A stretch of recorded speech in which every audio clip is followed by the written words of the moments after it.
Magandang araw! Ang ibabahagi ko sa inyo ngayong araw ay isang sanaysay. Ito ay pinamagatang ang kababaihan sa Taiwan ngayon at noong nakaraang 50 taon. Magbasa, makinig, matuto at magsaya. Ako si Binibining Menya. Handa na ba kayo? Tara na, umpisa na nating isa-isahin at pirapirasuhin ang mga detalyeng nakapaloob dito. Maaari kong ibigay ang soft copy ng video na ito, mag-email ka lamang o kaya naman ay mag-message sa aking Facebook page. Ilalagay ko ang aking email sa gitnang bahagi ng video at ang Facebook page naman ay sa huling bahagi matatagpuan.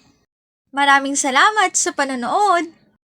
Katulad ng binanggit ko kanina, ang ibabahagi ko ngayong araw ay isang sanaysay at ito ay ang kababaihan sa Taiwan ngayon at noong nakaraang 50 taon.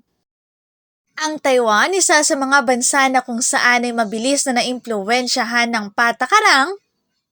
Katulad din sila ng mga bansa sa Asia na mas kinikilala ang kapangyarihan ng mga lalaki. Ang mga kababaihan sa Taiwan noon ay may dalawang gampanin na kung saan ang pag-unlad ng karapatan at kalagayan. Noong una, ang mga babae ay isa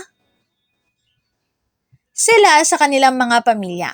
Ang mga babae ay magdesisyon dahil sa kanilang kalagayan sa tahanan. Ngunit ngayon, makalipas ang 50 taon, nagkaroon ng sila pa rin ay may gawain sa kanilang mga tahanan. Pagdating sa trabaho, may mga kumpanya na nagbibigay ng halaga sa kakayahan ng babae at ang mga kinauukulan ay handang kumuha ng mga babaeng may kakayahan at masweldohan ng mataas. Sa edukasyon, nabigyan ng mga babae ng pagkakataon para makapag-aral. Paunti-unti ay nababago na ang katayuan ng mga babae. Narito ang aking sanggunian ng mga impormasyong nakatala sa bawat slides. Kung interesado kayo na magbasa pa, maaari niyong bisitahin ang website na ito. Ang kababaihan sa Taiwan ngayon at noong nakaraang 50 taon. Ito ay isang sanaysay. Dito na nagtatapos ang aking pagbabahagi. Sana ay marami kayong natutuhan.